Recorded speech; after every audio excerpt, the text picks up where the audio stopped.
Hi everybody, it's Laura here at Knitting Nuances, and today we're going to be talking about our new shark socks designed for Jimmy Bean's wool.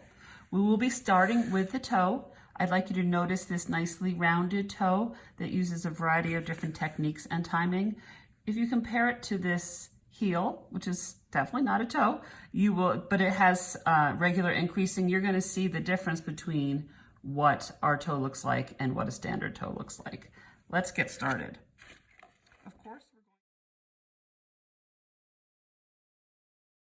we will be starting with Judy's Magic cast on, and while this is not a cast on tutorial, I'd like to point out a few things.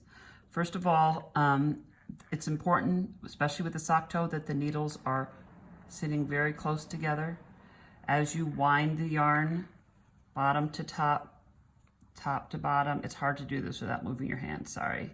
The needles are held close together, and it's just the space at the tips is where you're putting your yarn. 2, 4, 5, I'll do one more. We'll twist this and we'll turn. Now we have a nice tight Judy's Magic cast on.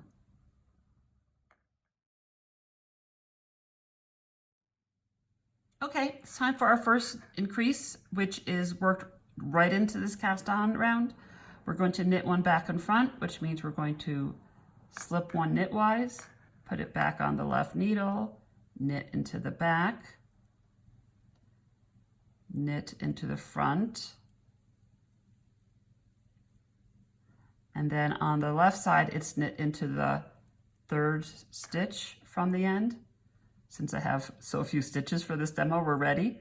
So let's go through this again. We're going to slip one knitwise, put it back on the needle, knit into the back, come around, knit into the front. This is usually where I give it a little tug, so this stitch, you can see it's a little loose. Bring it around, and now knit the last two. It's a little finicky, but you only do it 4 times. Now let's try it again on the other side.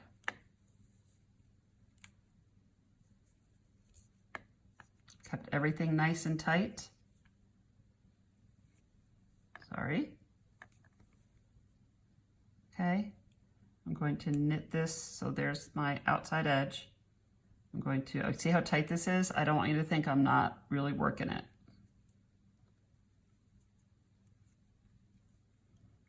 Knit one, reorient, knit into the back. See how I pull this around to get it to the front? That's what makes it loose. It's okay. Give it a little tug to tighten that up. Knit one, knit to the last 3 stitches. There's my 3 stitches. Reorient, knit into the back, knit into the front, and knit the last 2. Now when we did this sock toe testing, and I had almost 60 knitters test it, there were a handful that just said, I just don't want to do that. That's okay. Knit one round first, then work this. However, you're just not going to get as rounded of a toe if you do that. Now, as a tip, I immediately start folding my sock over here when I get ready to work the next round. Here's the next round. We've done 1 increase. On the next round, this is where it gets, now the hard part's done. This is easy. Yarn over, knit 1 yarn over, knit to the last 2 stitches,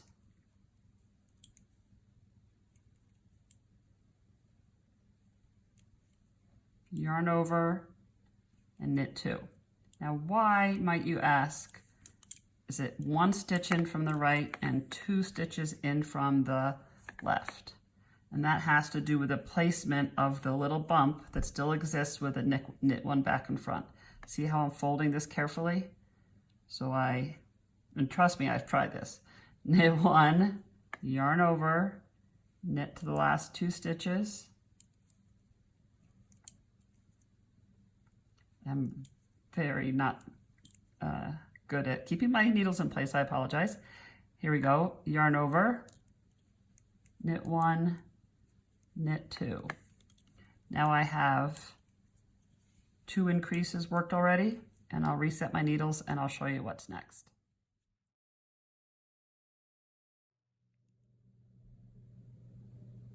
On our third round, it is already easy to keep my toe folded. We will be knitting into the first stitch. I pull my right needle behind the left to tighten up and prevent a ladder. Now you can see that there's the yarn over. We're going to knit one back and front into that yarn over. There's no need to reorient it. When I knit into the back, right, I've now closed the loop. I come around and I knit into the front. I tighten that up so that first stitch isn't loose. And I can see now, see that little bump? It's inside the 2 stitches. So I now knit to the last 3 stitches. It's very easy to spot where I'm going to knit because there's the yarn over. Once again, we knit into the back, come around, knit into the front, give it that first stitch a little tug. There's that little bump, smaller than a knit one front and back bump. I had 2 stitches left, so now the bump is in the same location. So I'm going to do that a few more times, and then I'll show you how we're going to add 2 more stitches to the back of the sock. Okay, so we've now worked the first 5 rounds of the chart. You can see we have the knit one back and front, yarn over, knit one back and front, yarn over, knit one back and front, right? Now we're going to work as normally, increases every other round. And yes, of course, there are written instructions as well. This is what it looks like. You will now have 10 more stitches on each half than you started with. And we will continue until we have 2 less than the total number of stitches that we want. I've added just a few more increases to show you the shape of the toe. After a few rounds, I drop my tail out of the front side. I use this as a beginning of row indicator. I've marked my front of sock. Why is that? Because the side 1 is the front on the first sock, but side 2 is the front on the second sock. And let me show you why quickly. Here's our shark. All right, you can see how the raised increases. Do it. But on the first sock, the shark is on the back, and on the second sock, the shark is on the front. So in order not to confuse the two and make it very clear, it's now marked. I've done all my increases in the pattern except for the last 2. I've knit across the front without increasing, and now we're going to knit across the back, increasing 2 more. This will mean I have 2 more stitches on the back and the front, and that's to set up the heel in a way that I think will make it much easier for you to work the heel. So here we go, one more time. Knit 1, tighten up behind, reorient, knit into the back, knit into the front, give a little tug, finish that stitch, and now we will work across.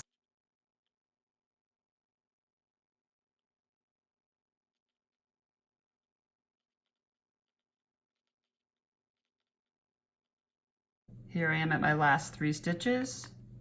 Reorient, knit into the back, knit into the front, knit the last 2.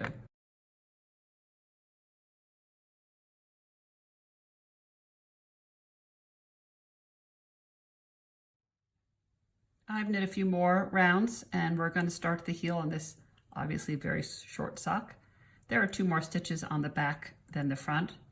The reason we've done this is we are going to work the short rows within these last 2 stitches rather than working it to the end and having this gap here. It just doesn't make sense to me that you would want to encourage a hole in the corner. This is certainly not a new idea. I'm sure other people have done this, even though I haven't researched it. We are, however, about to add 2 more stitches to the back, and that's because I would like a foolproof method to make sure that we don't have holes in the corner of our socks. Here is a little socklet that I've designed. It's based on the same pattern as my Marlette mittens, knit with Coop Knits DK.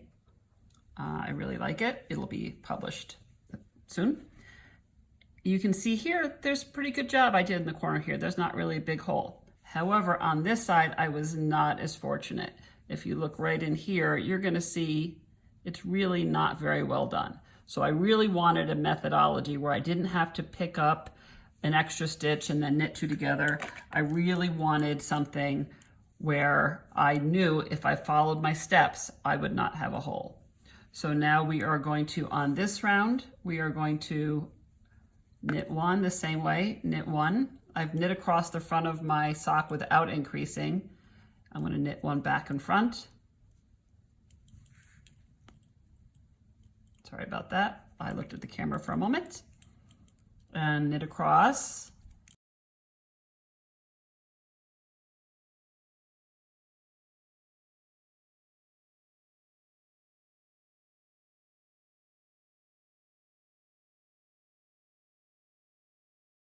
My last one, knit one back and front.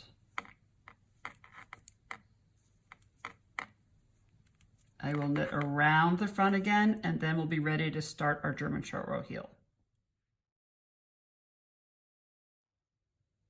I have knit across the back of the sock. We will now be working in back and forth rows. I have not knit that last stitch. We will turn. The yarn which was in the back when I was knitting is in the front as I turn. I'm going to slip this first stitch purlwise, and then I do this weird German short row pull up. It is pulled up and around.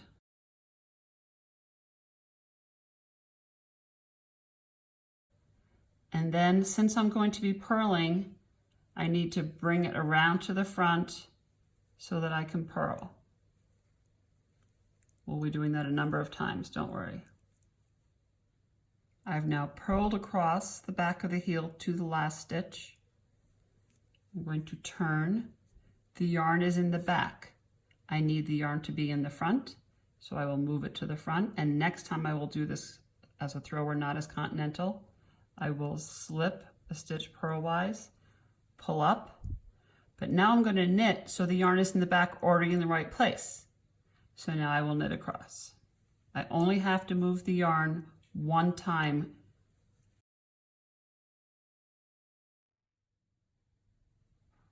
I have now knit across the front side. We're supposed to knit until you come to the double stitch. I'd like you to get in the habit of making sure you're looking at the actual double stitch. It is not this stitch. We have to knit one more. There's that double stitch. So now I will be turning. The yarn is already in the front, so I do not need to move it. We will slip one purlwise, pull it up and over. Now it's in the back, but I need to purl, so I need to bring it around the front again in order to purl. And I apologize because I am not a thrower, I am continental. Okay?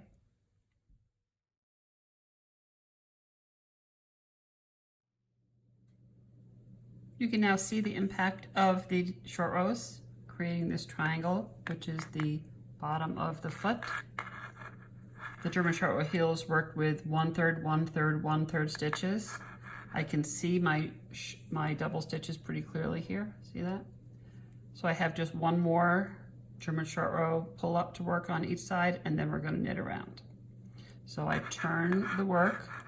The yarn is already in the front, so I do not have to move it to the forward. I slip, pull up, so I see those two double stitches here, bring the yarn to the front and purl.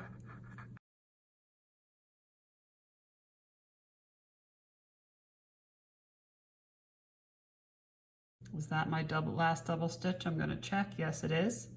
I find when I make mistakes, it's because I turn early and I don't verify that it's my last double stitch. Turn around. The yarn is in the back, therefore it has to be brought to the front. We will slip, pull the yarn up, and come back. I now have an even number. I have 7 stitches on the right side, 7 double stitches, 7 double stitches on the left side, and I happen to have 6 stitches in the middle here. So now we're going to move on to the phase 2 of the German short row heel.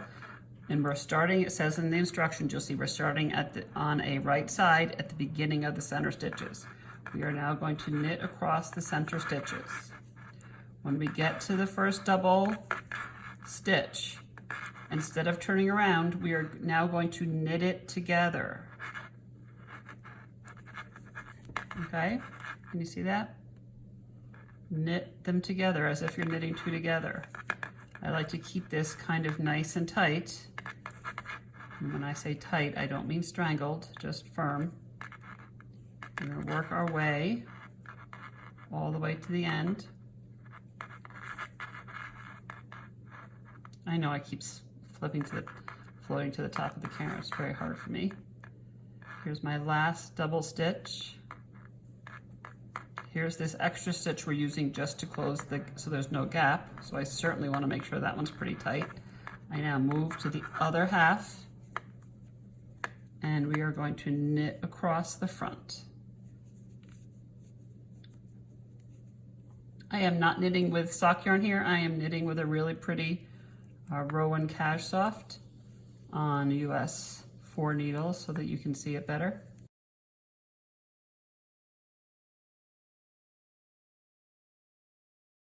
And now we come to the end of the front. We go around to the back.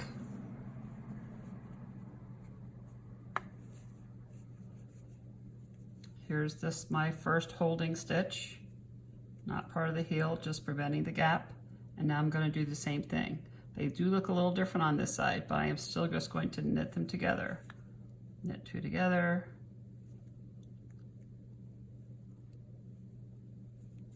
Knit two together.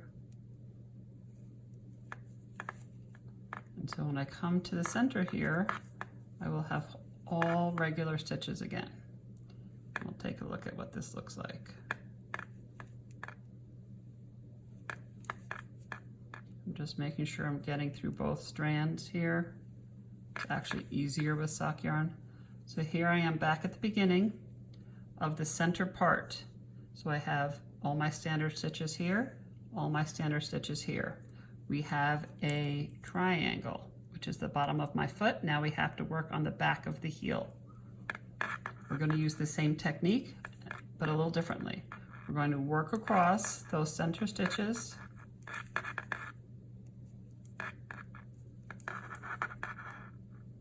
until I get to what was a short double stitch. And I'm going to actually stop and look. There it is. So I get to that double stitch, I knit it.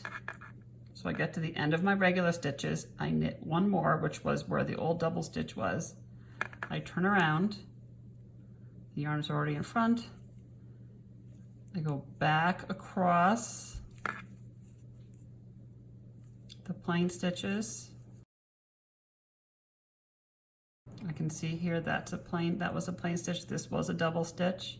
So I'm going to knit it, turn around, move the yarn to the front.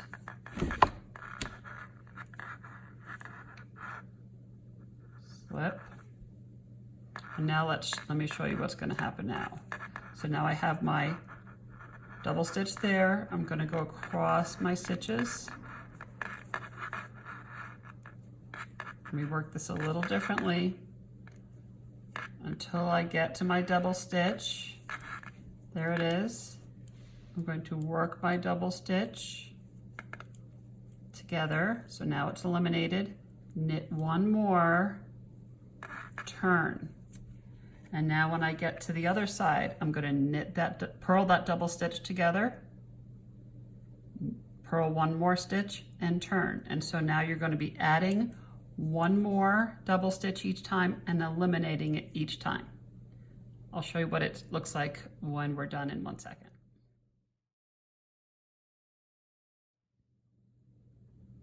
Okay, so here's our heel. I continued working back and forth, creating a double stitch, eliminating the next time, turning and creating another one until there was one stitch at the end. This is our placeholder. This is where we're working the heel. Here's the double stitch. And I'm going to work all my way across. I also wanted to note that I did put in markers here. It might just help you make sure you're balanced. I find when I make a mistake that where I make it is I eliminate the double stitch and then turn and forget to eliminate the double stitch, knit one more, and then turn. So as I work across this last time, I'm going knitting across, I'm going to come to that double stitch. Instead of knitting that double stitch together, I'm going to get rid of the extra heel stitch and that double stitch at the same time by knitting through that stitch and the double stitch, and I'm going to knit those together. And if you look at the path there, you can see that it looks like it has come, let me get rid of this here for you. It's in the same line here as these stitches. And so now when I knit these together, I've eliminated any hole. So now I'm going to work my way across the front. I've now knit across the front and I'm at the beginning of the heel again. We need a left leaning decrease, so we're going to do a slip, knit through the back loop, slip, put it back on the needle as if you're doing a slip slip knit. However, I have found that slipping the double stitch makes it very strange, so we're going to knit here and then really work at finding the two double stitches here. Knit one. So now I have eliminated on both sides, and now we're going to knit across the heel. And when I'm at the end of the heel, we will be discontinuing our sock in the round.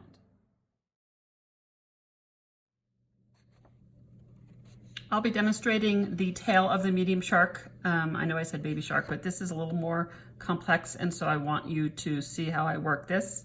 If you have your chart in front of you, I'm starting with round 2. I've already set up round 1 with the slip stitches.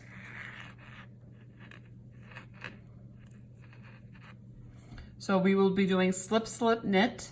So I'd like to set the slip slip up first before I do the yarn over. We are in this case adding a right leaning increase to a left leaning decrease. So I will yarn over in reverse, and then I will knit through 2 to the back loop. If I am a thrower, I still will go slip slip,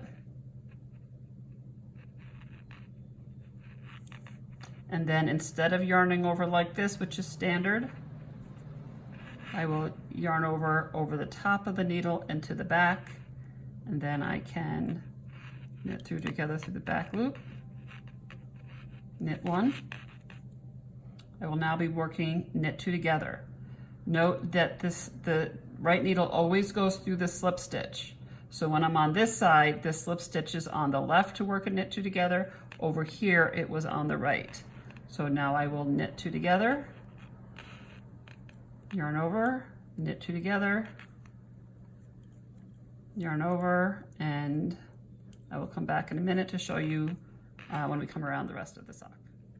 I have worked my way around to the shark again, and on this round, which is round 3 on the medium shark chart, we need to close up these yarn overs. We do not want holes next to our sharks, except for next to the fin. The good news about yarning over in reverse is now in order to close it, you can knit normally. In the pattern, I say knit to close because I want you to be able to use this as an opportunity to make sure you're in the right place. The next direction is to slip 1, okay? Now, if you decided that you really hated yarning over in reverse, your yarn over from the prior round would look like this. If you choose, if that's easier for you, when you get here, you can instead just reorient it. You could just put it like this and then knit normally to close it, and we'll slip. Knit 1, slip 1. Now I'd like you to see that you can actually see where you're going to be slipping. It becomes more and more obvious as you go along. This becomes a raised stitch. So you will be slipping where you did the knit 2 together or the slip slip knit from the prior round. So I will slip him, and that's going to connect. All you're doing is connecting those decreases in a line. And now we're going to, for the regular yarn over, we knit through the back loop to close it. So now we'll slip one and knit through the back loop to close it. And there, oops, my marker got in the way. There we have our first set of, it's not cooperating. There we have our first set of the fin. You can see there's 2 going this way and 2 going this way. I'm going to work a little bit longer so you can see what's going on. One more quick video before I leave you to knit your sock. This is the tail of the medium shark. You can see the 2 lines here. And then the reason that this works is because you've joined all your decreases together with a slip stitch, right? And I want you to see if you can see how that does rise up on the knit fabric.